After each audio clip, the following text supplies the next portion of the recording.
Hello everyone, welcome to my channel. तो आज की इस वीडियो में मैं आपको बताऊंगी कंपनी की शोषणकारी नीतियां और उनका विरोध जो भारत में हुआ है जब ईस्ट इंडिया कंपनी भारत में आई है। तो ये जो टॉपिक है ये लिया गया है क्लास 8 न्यू एनसीईआरटी और चैप्टर नंबर भी 8 है, वहाँ से लिया गया है। इसमें वो सब क्वेश्चन हम जानेंगे जो किसी भी एग्ज़ाम के लिए आपके लिए बहुत ही हेल्पफुल हो सकते हैं कि जैसे ईस्ट इंडिया कंपनी ने भारत में किस तरह की नीति अपनाई है और किस तरह से भारत का खूब शोषण किया है और जो इंडिया का पैसा है उसको किस तरह से भारत से बाहर लेके गई है, वो कौन कौन से तरीके अपनाए हैं। तो ये सब इस वीडियो में जानेंगे। I hope this video will be very helpful for you for all the competitive exams. Start करते हैं आज की वीडियो, जिसकी फर्स्ट क्वेश्चन है 18वीं सदी के मध्य अंग्रेजों की आर्थिक नीतियों का भारत पर क्या प्रभाव पड़ा। मीन्स उन्होंने जो इकोनॉमिक पॉलिसीज इंडिया के लिए अपनाई थी तो उनका भारत पे क्या प्रभाव पड़ा है।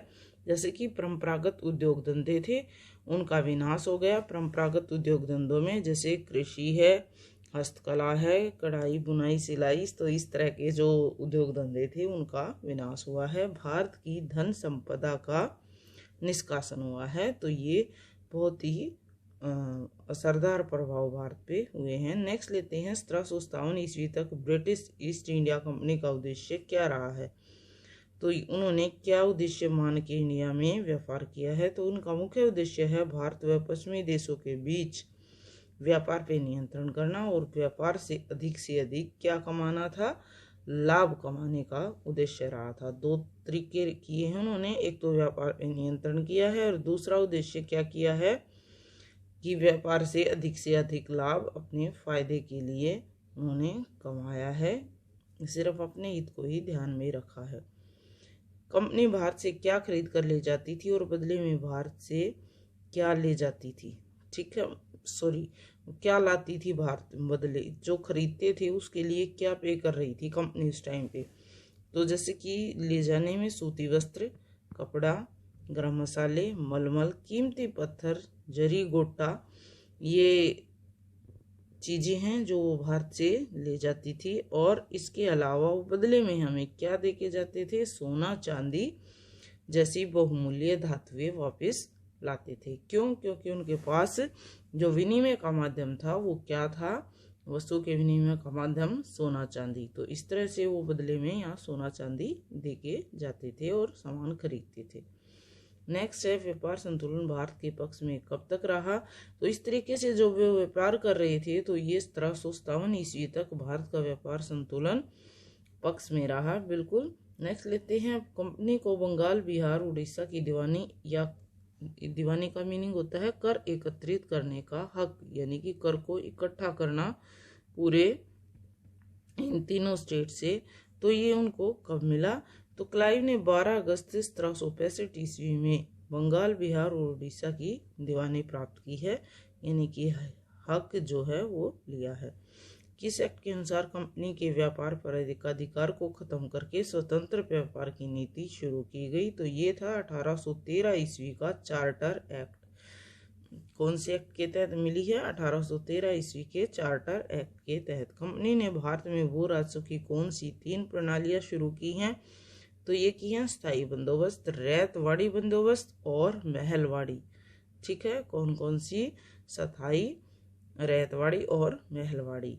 स्थायी बंदोबस्त किसने और कब लागू किया, एक एक करके इनको करते हैं। तो ये किया है 1793 ईस्वी में लॉर्ड कॉर्नवालिस ने लागू किया, ठीक है। कब किया है? 1793 ईस्वी में। नेक्स्ट लेते हैं लॉर्ड कॉर्नवालिस है जो गवर्नर जनरल बनकर भारत कब आया। तो ये 1790 ईस्वी में 10 वर्षीय, ठीक है। एक क्वेश्चन तो यहाँ हो जाता है कि ये भारत में कब आया, 1790 ईस्वी में। नेक्स्ट क्वेश्चन यहाँ लेते हैं कि 10 वर्षीय बंदोबस्त करके जमींदारों को भूस्वामी स्वीकार किया, ठीक है। यानी कि इन्होंने जब ये आया तो ये व्यवस्था की है कि जमीन जो दरें हैं वो 10 वर्षों के लिए इसने स्वामित्व लिया है इंडिया में। नेक्स्ट स्थायी बंदोबस्त भारत के किन हिस्सों में लागू किया गया।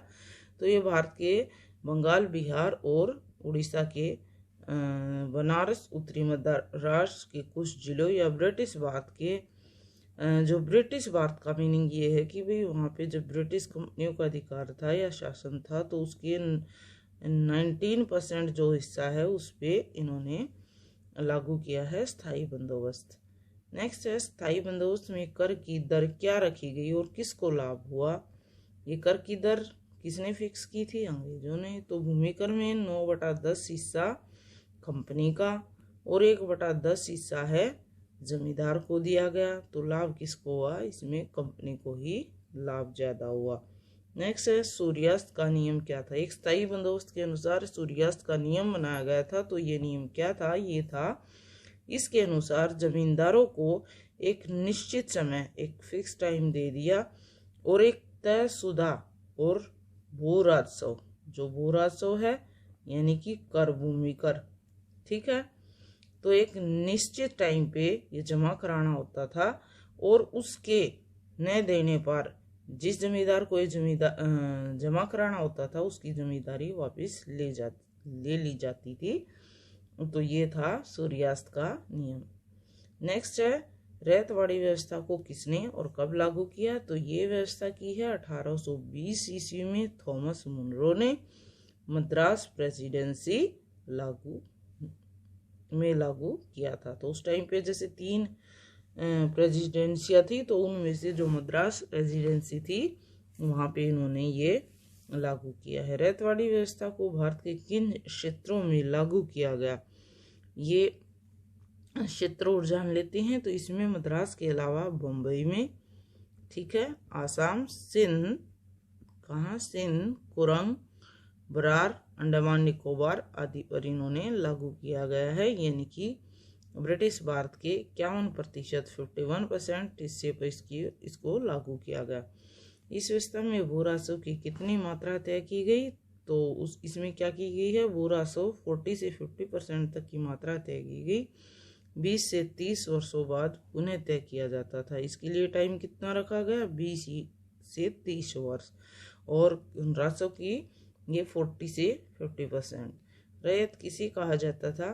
तो किसान जो होते थे उन्हीं को रैयत कहते थे, ठीक है। महलवाड़ी बंदोबस्त को किसने और कब लागू किया? नेक्स्ट क्वेश्चन है। जैसे कि तीनों व्यवस्थाएं हैं तो ये व्यवस्था की थी लागू 1822 ईस्वी में हॉल्ट मैकेंजी ने, ठीक है। किसने लागू किया है? हॉल्ट मैकेंजी ने।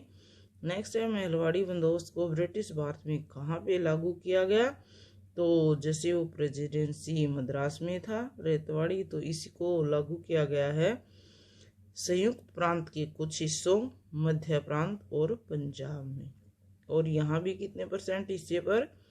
30%। सबसे ज्यादा कौन सी जो व्यवस्था है वो लागू हुई है? जैसे कि इसमें हमने पढ़ा था 51%, तो ये हुई है रैयतवाड़ी व्यवस्था। महलवाड़ी बंदोबस्त को इन्हें किस नाम से जाना जाता है? तो महाल का अर्थ होता है गांव, ठीक है। तो इसे गांव के अनुसार व्यवस्था भी कहा जाता है। क्या कहा जाता है? गांव के अनुसार। इसमें क्या था? इसमें नेक्स्ट क्वेश्चन है कि कंपनी जमींदार से समझौता नहीं करती। मतलब जमींदार और कंपनी जैसे स्थायी बंदोबस्त व्यवस्था थी वो नहीं थी, बल्कि पूरे गांव से समझौता करती है।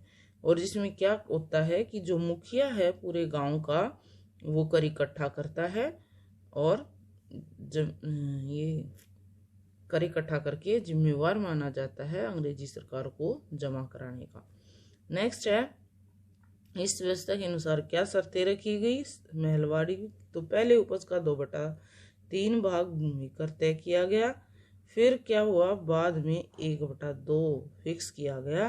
कुछ जगहों पर ये 30 वर्षों के लिए लागू हुई है ये व्यवस्था और कुछ जगहों पर 20 वर्षों के लिए, ठीक है।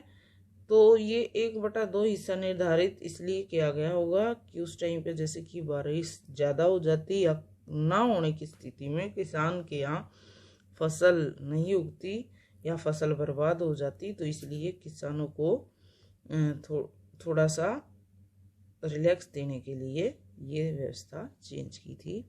नेक्स्ट है धन का निकास या आर्थिक निकास का क्या अर्थ है। ब्रिटिश ईस्ट इंडिया कंपनी की नीतियों के कारण भारत के धन का बड़ा भाग ब्रिटेन को जा रहा था, ठीक है, जिसके बदले में भारत को कुछ नहीं मिल रहा था। तो इसलिए इस लूट को ही आर्थिक निकास की संज्ञा दी गई है। भारत की दरिद्रता का कारण दादा भाई नौरोजी ने किसे बताया है? तो ये बताया 1876 ईस्वी में उन्होंने पुस्तक लिखी है poverty and un British rule in India. तो उन्होंने भारत में धन के निष्कासन को ही इस भारत की गरीबी का दरिद्रता का कारण माना है। भारत के धन के निष्कासन में किस तरह से होता था? तो ये निष्कासन जैसे कि भारत से धन अंग्रेजों को वेतन देने में, और जो युद्ध व्यवस्था थी उस पे खर्चों में, गृह प्रभार पे, सेना पर खर्च के रूप में। तो ये सारी व्यवस्थाएं, इन सब के लिए धन कहाँ से जा रहा था? इंडिया के खजाने से ही जा रहा था। तो धन निष्कासन के बारे में जैसे कि दादा भाई नौरोजी ने अपनी पुस्तक में लिखा है कि भारत के लिए बहुत ही बेकार बात है। तो इसीलिए जॉन सुलीवन है एक अंग्रेज, तो उन्होंने भी लिखा है। सुलीवन क्या मानता है? ये मानता है कि हमारी जो प्रणाली एक ऐसे स्पंज के रूप में कार्य करती है जो गंगा के किनारों से प्रत्येक चीज को, ठीक है, गंगा का किनारा मीन्स यहाँ भारत के लिए ये वर्ड यूज हुआ है कि भारत से प्रत्येक अच्छी चीज को ले जाती है, सोख लेती है और टेम्स नदी के किनारे निचोड़ देती है। तो ये टेम्स नदी कहाँ है? जैसे कि इंग्लैंड में है। तो इस तरह से भारत के धन का निष्कासन हो रहा था और इस पर अंग्रेज अधिकारी जॉन सुलीवन ने भी अपनी राय दी है। तो इस वीडियो में इस टॉपिक से रिलेटेड इतने ही क्वेश्चन। नेक्स्ट जो वीडियो है उसमें हम बाकी क्वेश्चन डिस्कस करेंगे। So if you like my video please share and subscribe my channel. Thanks.